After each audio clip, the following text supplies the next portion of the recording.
negava os 10 mandamentos escritos pelo dedo de Deus. Paulo, ele faz uma comparação. Chegou um dia em que a glória do rosto de Moisés estava acabando. A luz, a bateria estava enfraquecendo. E aí simplesmente ele colocou um véu sobre o rosto para que os israelitas não percebessem que a glória dele estava acabando. E ele faz essa comparação exatamente com a aliança. Ele fala, olha, aquela antiga aliança, a aliança dos 10 mandamentos mesmo, a aliança a respeito do processo sacrificial, a aliança das leis civis, tudo isso teve a sua glória. Mas tinha um problema com essa aliança. Infelizmente, eu sou sincero para falar com vocês aqui. O problema da aliança não era na aliança, era nas pessoas que receberam a aliança, que receberam as tábuas dos mandamentos de Deus e não as cumpriram. Só ficavam negligenciando a Deus, ao ponto de que enquanto Moisés estava recebendo a lei, é que o povo estava fazendo? Pegando as suas bijuterias e fizeram um bezerro de ouro. Enquanto eles estavam vendo lá a glória de Deus, o povo estava fazendo um bezerro para adorar. Então era um povo de coração duro, meus queridos. Era um povo de coração muito duro e Deus foi muito paciente com eles. Muito mesmo. E aí Paulo, quando faz essa comparação, fala, hoje nós estamos no ministério do Espírito, na lei do Espírito, que é muito maior do que aquela antiga aliança. Mas por que isso? Nós vamos compreender o porquê. Mas eu queria que você entendesse que o povo de Israel não está restrito, esse coração duro, não está restrito ao passado, de maneira nenhuma. Não era só aquele povo que descendia de Abraão, geneticamente falando. Mas a gente vai compreender quem é esse povo, o que eles significavam, por que o coração duro. A gente vai compreender tudo isso. Vamos continuar a leitura agora? Vamos para Êxodo. Êxodo no capítulo 12.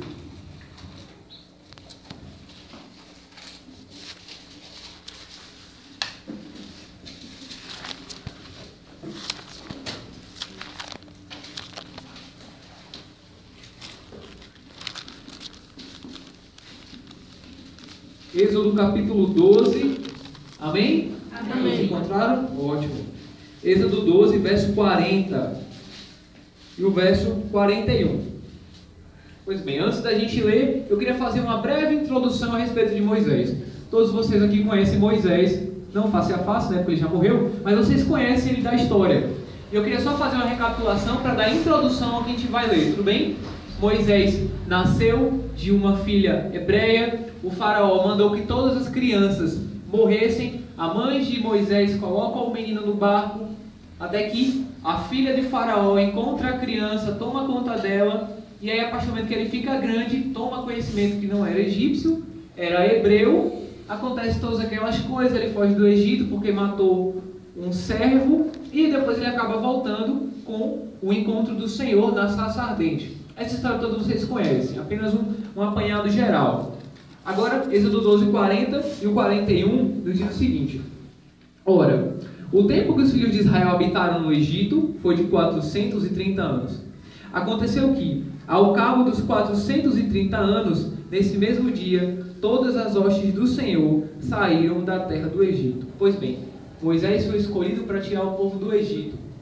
E eu queria que vocês não se atentassem à imagem de Moisés ou então o povo hebreu. Eles sempre foram um significado. Eles sempre foram algo que viria. Assim como o cordeiro, assim como o tabernáculo, tudo apontava para algo que viria. E é esse o véu que eu queria que vocês tirassem do olho hoje. Quando você lê o Antigo Testamento, você não está lendo a história de um povo, você está lendo a sua história.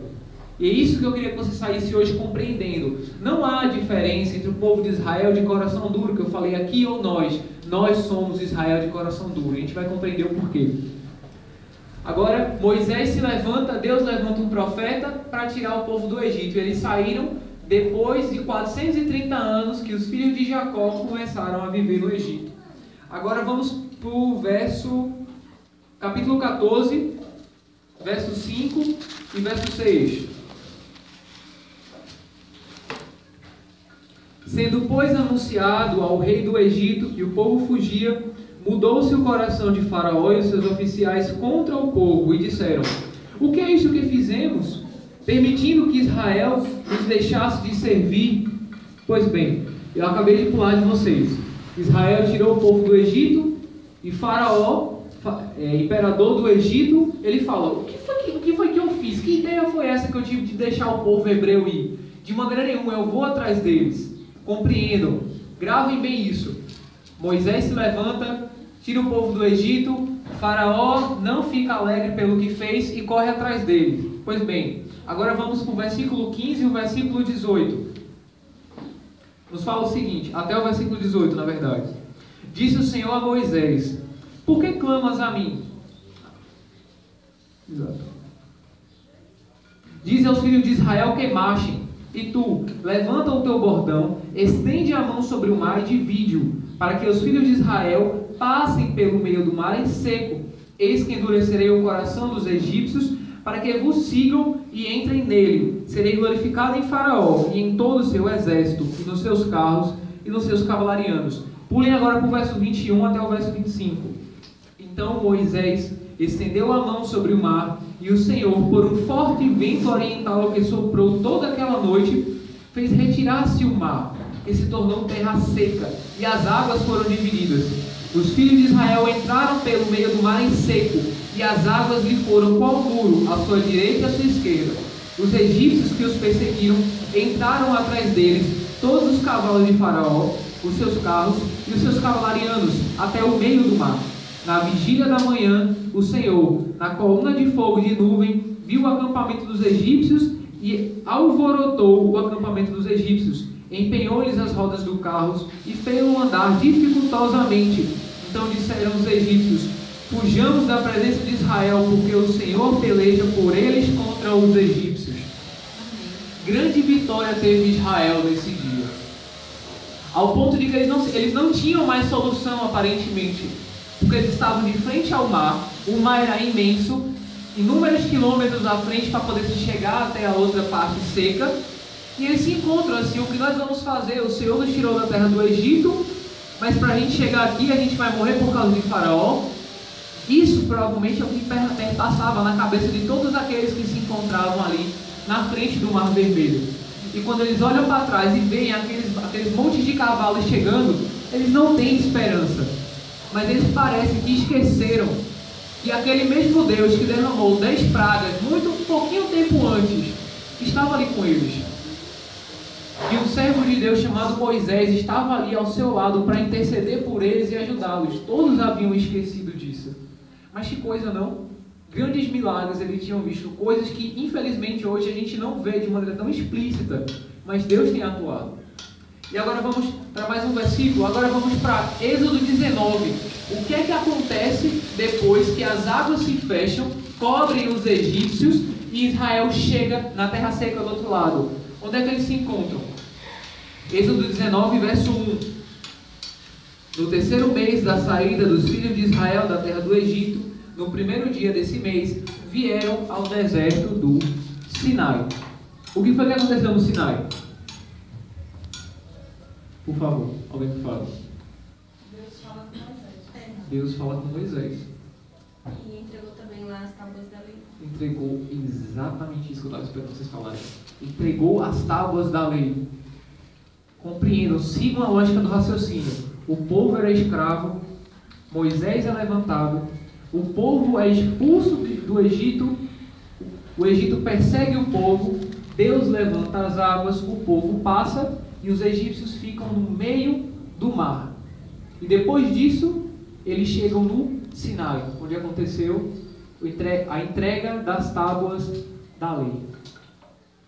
Pois bem, agora leia o verso 5. O que foi que Deus pediu um pouco antes de se entregar as tábuas da lei? Agora, pois, se diligentemente ouvirdes a minha voz e guardardes a minha aliança, então sereis a minha propriedade peculiar dentre todos os povos, porque toda a terra é minha. Vós me sereis reino de sacerdotes e nação santa. Deus escolheu o povo para atravessar o mar, para depois disso entregar as leis e falar: olha, vocês não serão como todas as tribos, as demais, aos seus lados. Vocês não serão como os filisteus, vocês não serão como os cananeus, vocês não serão como eles. Ao contrário, vocês serão um povo que manterão a minha aliança firme, vocês guardarão os meus mandamentos, serão fiéis a mim e serão uma nação santa. Nós sabemos que a ideia de santo que a Bíblia traz é um povo separado, mas separado do quê? É um povo santificado. Um povo santificado é diferente do mundo. Não existe compactuação, não existe similaridade entre o mundo e Cristo. Cristo é vida, o mundo é pecado. O pecado é a transgressão da lei, quem transgride a lei tem que morrer, porque toda alma que pecar, essa morrerá. O mundo é morte. Jesus é vida. Não há similaridade entre as duas coisas. Há sempre essa distinção, e essa distinção é muito clara. Deus sempre nos deixa isso claro. Eu quero que vocês sejam diferentes, porque eu sou diferente. Eu estou no mundo, mas eu não sou do mundo. E ao mesmo tempo ele faz uma oração: Pai, eu rogo por estes, porque eles vão ficar nesse mundo de morte e eu vou partir, mas não vos deixarei órfãos, vos darei outro Consolador. E feliz nós somos por termos o Espírito Santo conosco. Jesus não nos deixou só, Ele venceu e nos deu outro. Feliz nós somos. Eu espero que nós possamos pelo menos sair também com essa ideia. Feliz nós somos por termos esse nome aqui no membral da nossa igreja. Nós somos felizes por isso. E agora, vamos pular para Êxodo 20, a gente não vai ler todo, mas Deus pede para que o povo seja santo e fala agora os mandamentos para Israel. Pois bem, eu queria só ler os primeiros 3. Então falou Deus todas essas palavras. Êxodo 20, verso 1. Eu sou o Senhor teu Deus, que te tirei da terra do Egito, da casa de servidão. Deus tirou o povo do escravismo. Deus tirou o povo de um local onde eles eram escravos de um rei chamado Faraó. Tudo bem? Vamos ler agora o verso 3. Não terás outros deuses diante de mim. Não farás para ti imagem de escultura, nem semelhança alguma do que há em cima dos céus, nem debaixo na terra, nem nas águas debaixo da terra. Não as adorarás, nem lhes darás culto, porque eu sou o Senhor teu Deus, Deus zeloso, que visita a iniquidade dos pais nos filhos, até a 3ª e 4ª geração, daquele que me aborrece, e faço misericórdia até 1000 gerações daqueles que me amam e guardam os meus mandamentos. Deus sempre deixa claro que guardar os mandamentos dele, além de ser uma obrigação nossa, traz bênçãos. Sempre trouxe bênçãos. E o povo de Israel era um exemplo disso. Mas Deus dá mandamentos que eram totalmente distintivos das demais nações aos seus lados. Porque todos eram politeístas, tinham vários deuses, adoravam imagens. Não tinham um Deus apenas. Não eram higiênicos, não cuidavam do seu corpo, era um povo rude. Era um povo bárbaro, mas Deus pediu para Israel ser um povo santo, diferente, totalmente distintivos dos demais. Isso depois que ele entregou a lei. Tudo bem? Que bom que vocês entenderam isso. Agora vamos tirar o véu que eu falei que hoje aconteceria em nome de Jesus. Vamos agora para Romanos, capítulo 2.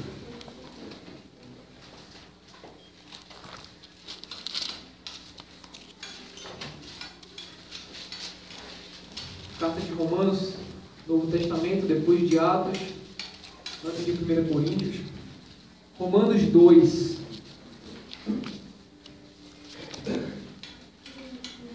Verso 28 e 29. Eu falei para vocês que todas aquelas coisas nós não deveríamos ver como sendo diferente de nós, como sendo separado de nós. Não. Por que isso? Eu vou fundamentar na palavra agora. Leia agora o verso 28 e o verso 29. No capítulo 2 nos fala o seguinte: porque não é judeu quem o apenas é exteriormente, nem circuncisão quem é somente na carne. Porém judeu é aquele que o é interiormente, circuncisão a do coração, no espírito, não segundo a letra, e cujo louvor não procede dos homens, mas de Deus. Paulo está falando que judeu não é aquele que perde o prepúcio quando é criança. Judeu não é esse. Judeu é aquele que circuncisou o coração. Coisa essa que Deus já pedia desde o tempo de Abraão. A circuncisão sempre significou a retirada da dureza do seu coração. Circuncidar o coração é você entregar o coração a Cristo. Sem você se entregar por parte. É você se entregar inteiro. É isso que significa a circuncisão do coração. E Paulo está falando, olha, judeu não é aquele que perdeu o prepúcio quando é criança. Não. Judeu é aquele que tem a circuncisão do coração, louva o Senhor Jesus, tem apenas um Deus, guarda os seus mandamentos e o ama.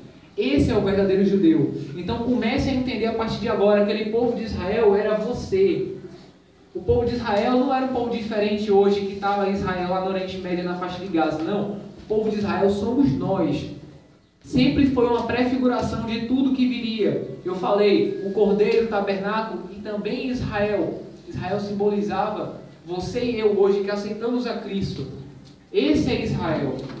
Você é Israel. Você é descendência de Abraão e segundo a promessa, em ti farei bendita todas as famílias da terra. Você é o cumprimento dessa promessa. Deus fez a sua família bendita graças à fé de Abraão e às suas obras.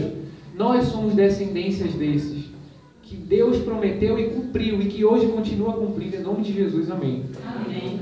Agora vamos para 1 Coríntios, capítulo 10.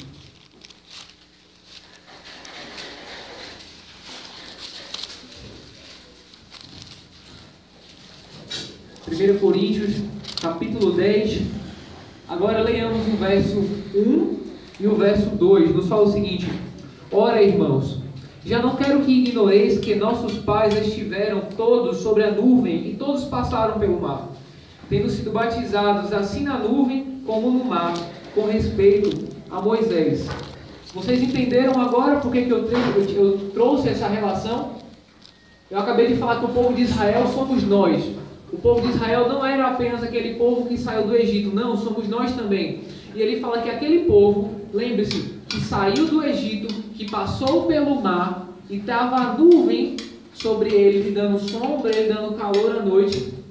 Tudo aquilo simbolizava a primeira coisa, o batismo. Quem é que já foi batizado em nome de Jesus? Amém. Você que não foi batizado, você vai ser batizado também em nome de Jesus.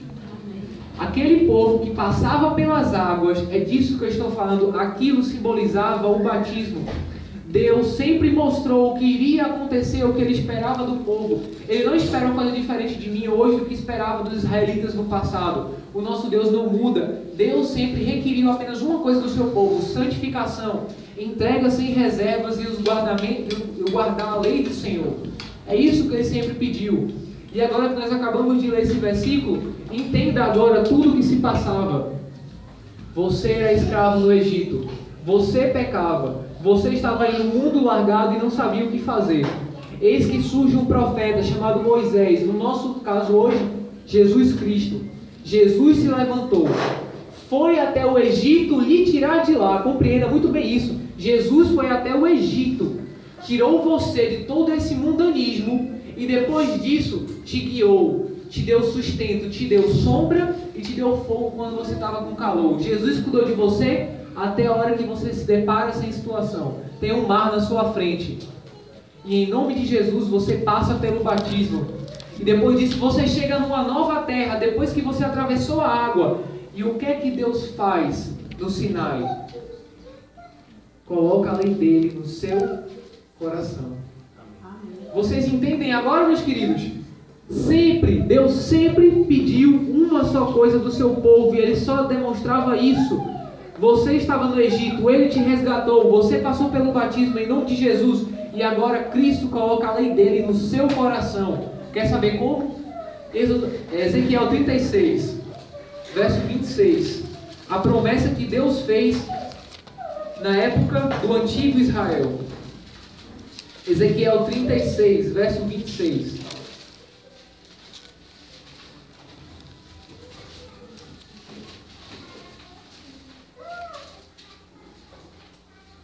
Amém? Olha a promessa que Deus faz: dar-vos-ei coração novo, e porei dentro de vós espírito novo. Tirarei de vós o coração de pedra, e vos darei coração de carne. Porei dentro de vós o meu espírito, e farei que andeis nos meus estatutos, guardeis os meus juízos, e os observei.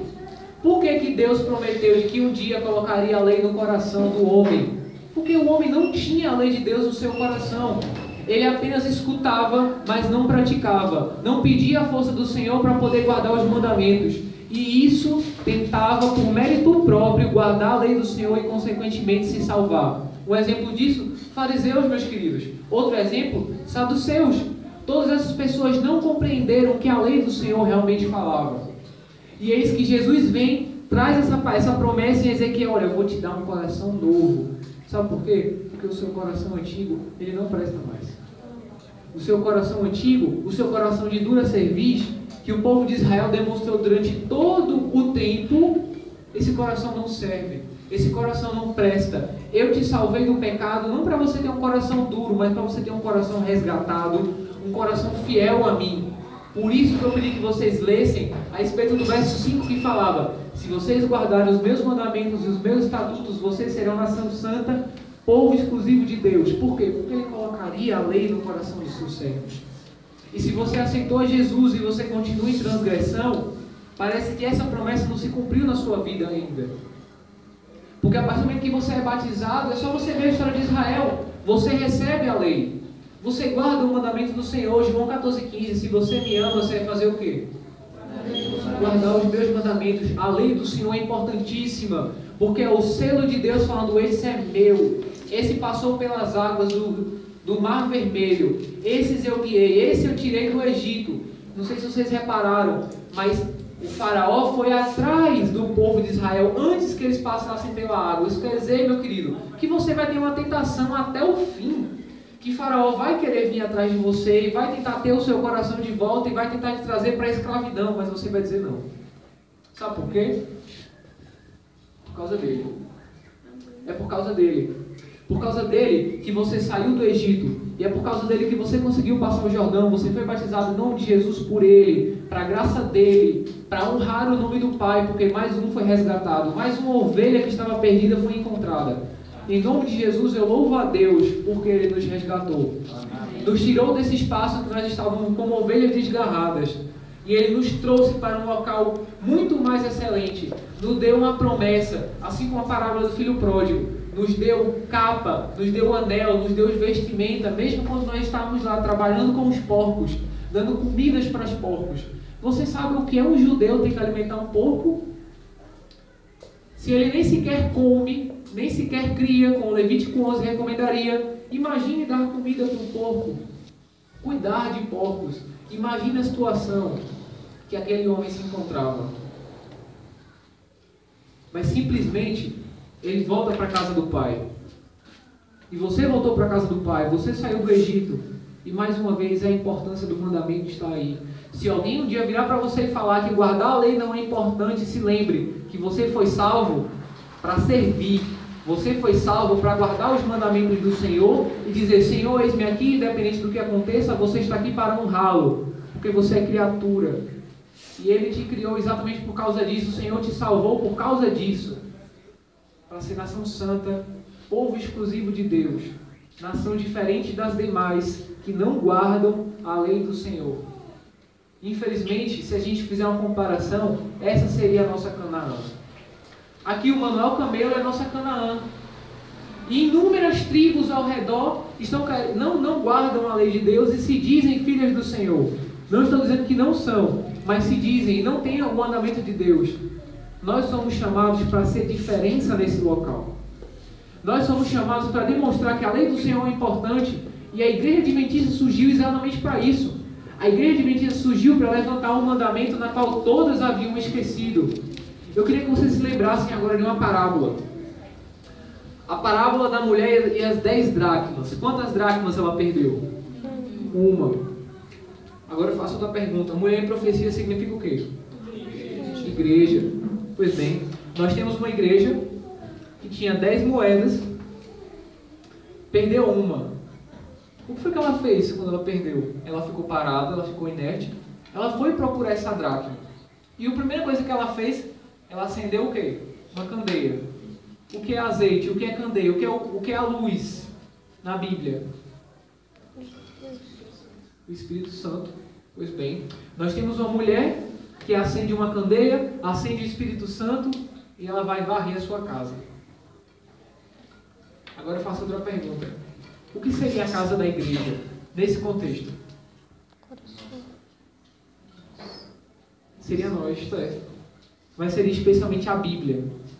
A morada da mulher seria a Bíblia. E ela foi varrer a casa dela porque ela perdeu uma dracma.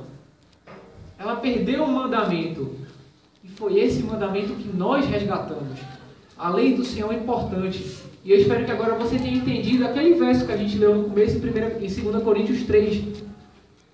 A nova aliança, sobremodo excelente, ela não está dizendo que a antiga aliança ela foi desvalidada. Mas a nova aliança ela traz a lei de Deus no coração, não mais em tábuas de pedra. A lei foi abolida consideravelmente, porque agora ela está no seu coração. Você tem o Espírito Santo que te ajuda a guardar a lei. Você ama o santo sábado do Senhor. Você ama porque Ele colocou no seu coração o Espírito Santo. A única pessoa capaz de dar testemunho das coisas do céu é de quem lá veio. E as únicas pessoas que vieram de lá foram o Espírito Santo e Jesus.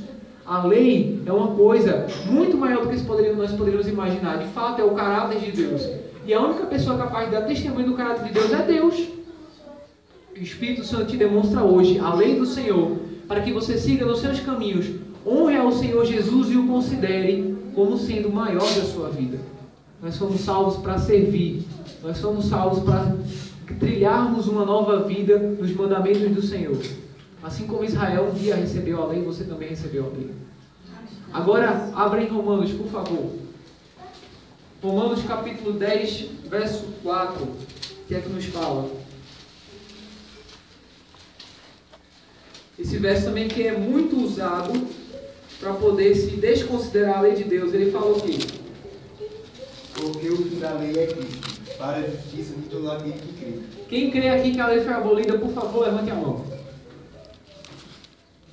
Ainda bem, irmão, que você abaixou. Glória a Deus. Louvado seja o nome do Senhor.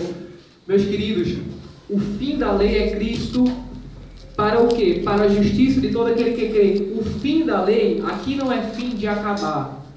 É fim de finalidade.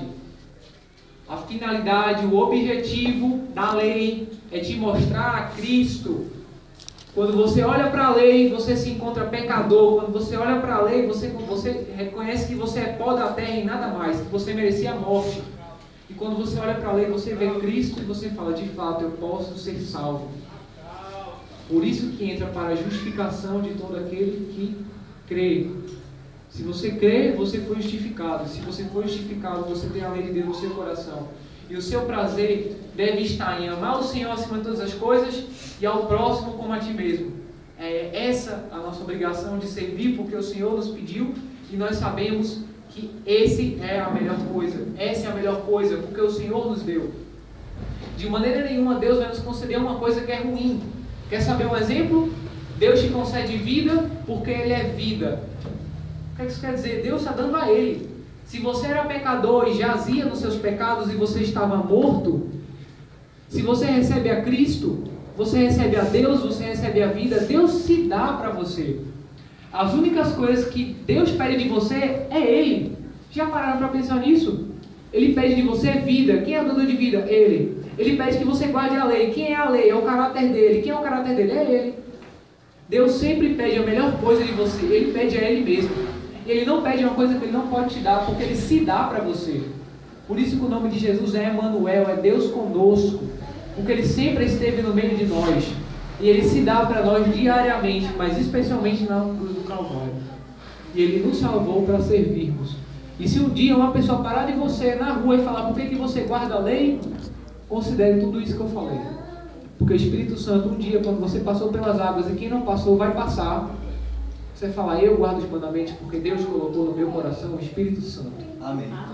É por isso, entendam que a lei é importante. Nos fins dos tempos nós sabemos que vai ser muito maior.